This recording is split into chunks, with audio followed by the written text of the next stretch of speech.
Since January 11th, I've been self-employed. I've been working on my music, working on speaking publicly with my spoken word. That's going on a year and 9 months now because I started February 2018.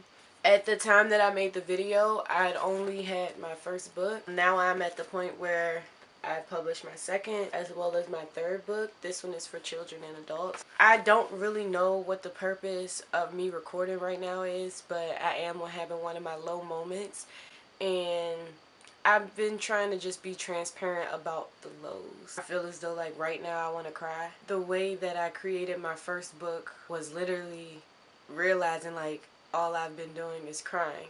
Something has to come from this. Now I'm recording this video. I know something important will come from it. I don't know what, I don't know when, I don't know how. I'm at a rough place. On a societal level, I don't have much. On a mental level, I think I'm at the wealthiest that I've ever been in my life. And it sucks.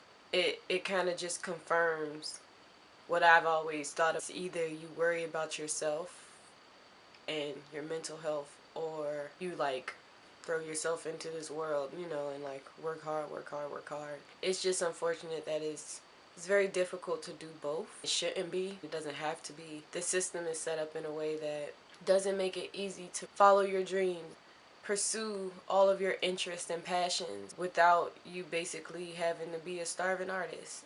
I wish it was different. It's not. I want to be honest about the journey. Whenever someone else starts on this path, they understand like you are not alone. This shit sucks. It's still amazing at the same time, but it really sucks. And those overwhelming moments sometimes feel unbearable. Something good is going to come from it. Just have faith and don't give up. Sometimes we end up giving up right when we're like on the cusp of something amazing, an opportunity. Just like something better is going to happen. My last session of therapy this week, my most recent, me and my therapist discussed it's about time I take a break. I've been going full throttle since January 11th when I quit. I already struggled with taking breaks before I went into therapy. I'm definitely getting so much better at it. Now that I'm self-employed, like work never stops. Because I'm working from home, I still deal with that thought I'm wasting time if I'm not working. So I'm always just trying to figure out what's next, what is to come. I want to put a reminder out that I've been offering this spiritual discount of 11/11. That was because it meant something dear to me. I'm at a place now though where if you didn't take advantage of that spiritual discount, I gotta keep moving. If you're interested, up until November 25th, spiritual discount. After that, 25. After the 1st of January, $111. And I'm a woman of my word. I don't plan on selling my books the way I've been doing. I do what works. I'm a hustler. I was sitting outside introducing my book to children, and children want to try. It's just most of the time it's not enough people around that are willing to do it with them. Encourage them to keep trying. Just because something is hard doesn't mean you should stop. So with my cryptograms book, I was trying to promote it. There's a spiel on the back. Speaking out on the train. Extra, extra, read all about it. I was standing out on the street selling my books. During my social experiment, I found out the first day it was still hot outside, so I wore a romper. I sold 3 books. I was only out there for 1 hour and a half maybe. Every day since, I've put on a little bit more clothing, whether it be jeans, whether it be a skirt with stockings. And I have never sold as many books as I did that one time where I was showing legs. And it hurts. It hurts sometimes to like just realize like where we are as a society. I'm just being honest. People weren't trying to invest in the book, the healing. They just wanted to invest in possibly being able to take me out on a date. In my opinion, like I don't really care why you're investing as long as you invest in it. On the other side, it really is disheartening. For so long, I always find myself doing what's best for the world and not necessarily what's best for me. It's not like I'm giving up. I'm just focusing on me. I don't care if anybody buys the books. I made them because they're important and they are now in the world forever. I am proud of myself for creating these. I think I just realized why I need to cry. I said earlier, I don't care that anyone isn't buying the books, and I realized that's not fully true. I always speak with integrity. That was a defense mechanism response. I do care. I think it just hurts.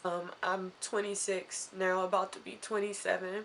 I've always maneuvered with integrity, even from the pits and the depths of hell that I've been in internally. Sometimes I don't want to say I'm bitter because I'm realizing I'm not bitter. I'm hurt. It hurts. A lot of the decisions I've made in my life have always kept the greater good in the forefront versus Tasia's good. When I went to college, the thought of me being a teacher, that came from me seeing the need. So many students that just lacked the knowledge of what they were truly interested in. I wanted to be that person that offered that to them, recognize who they were, encourage them to be the best they could be, even when I needed to be there for myself. Set my shit aside. I focused on what those children needed, and I don't regret it.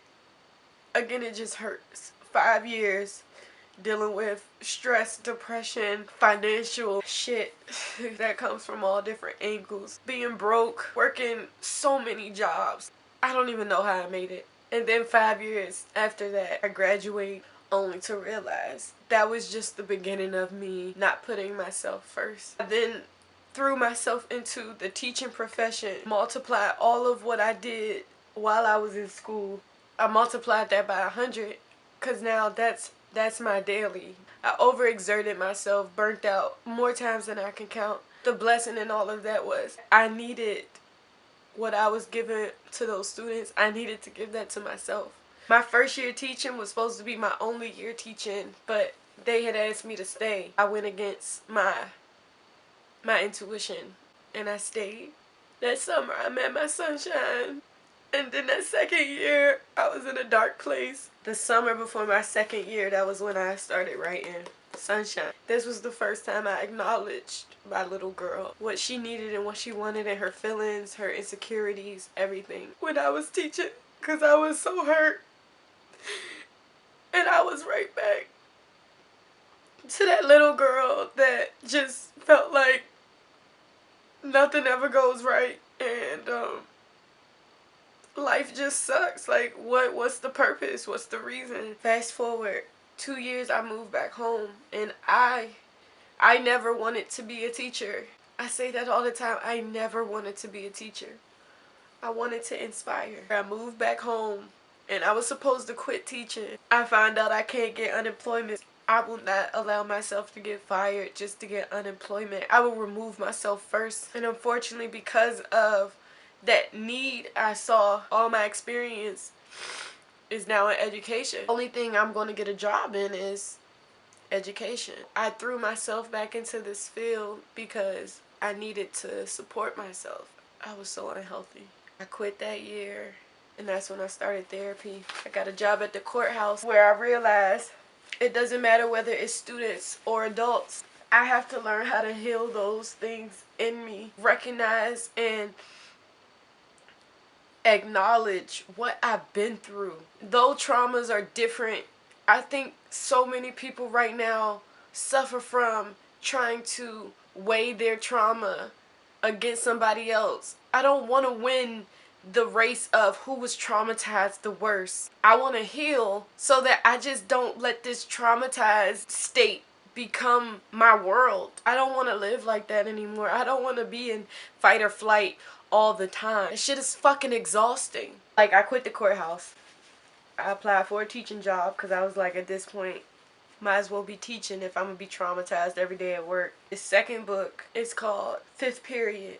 My last year teaching, it discusses how the education system is a pedagogy prison. And I wanted it to be clear that that's not just for the students. It's also for the teachers. It is a structure where we all have to go through it. It is, I don't want to say just as detrimental, but kind of, because it's just a different type of detrimental. It's just as destructive to our communities as prison can be. A lot of children are hurt physically, mentally, emotionally in these structures. The biggest thing is the neglect. A lot of people want to talk about what people need. One of the biggest things we need is just space to be. It's always something you have to do. It's always somewhere you have to be. It's always a checklist that needs to get fulfilled. We don't just be.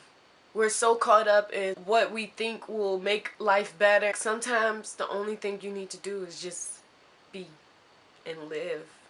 It hurts. This voice that people have been introduced to within the past 2 years has been burning inside of me my entire life. I recently had a conversation with someone where they said, I think sometimes you just thinking too deep about it. You don't have to like take it that deep. Like if I could just stop it, I would. You think I want to be bombarded with all these thoughts, all these layers and tangents all the time going through my head? That was why I used to smoke so much. I don't really smoke as much anymore because I just cry. I wish people understood you can't just stop things that are unhealthy for you. You have to work through how you got to that unhealthy place. Those thoughts that I have, those tangent thoughts, that was a defense mechanism that my body created in the past. Whenever it's having hurtful thoughts, lonely thoughts, sad thoughts, my mind went into overdrive to try and make sure it thought about anything else that could make me not pay attention to the fact that I was hurting. Now as an adult where I'm healing, I still have to rewire those defense mechanisms. Now I'm okay with being hurt, with being sad, with being mad, being disappointed. Just cry about it, Tasia. Whereas in the past, like, crying for me was a weakness. Being sensitive was a weakness. Showing vulnerability meant you could be manipulated, taken advantage of. I'm not there anymore. I understand all those pieces of me are my strengths. I just want to be transparent about the levels. It's hard as shit to live in your purpose, to find what you're passionate about, to like achieve it, and I'm doing it. This is a moment where it might look like I'm falling apart, but in reality, I'm coming together mentally now.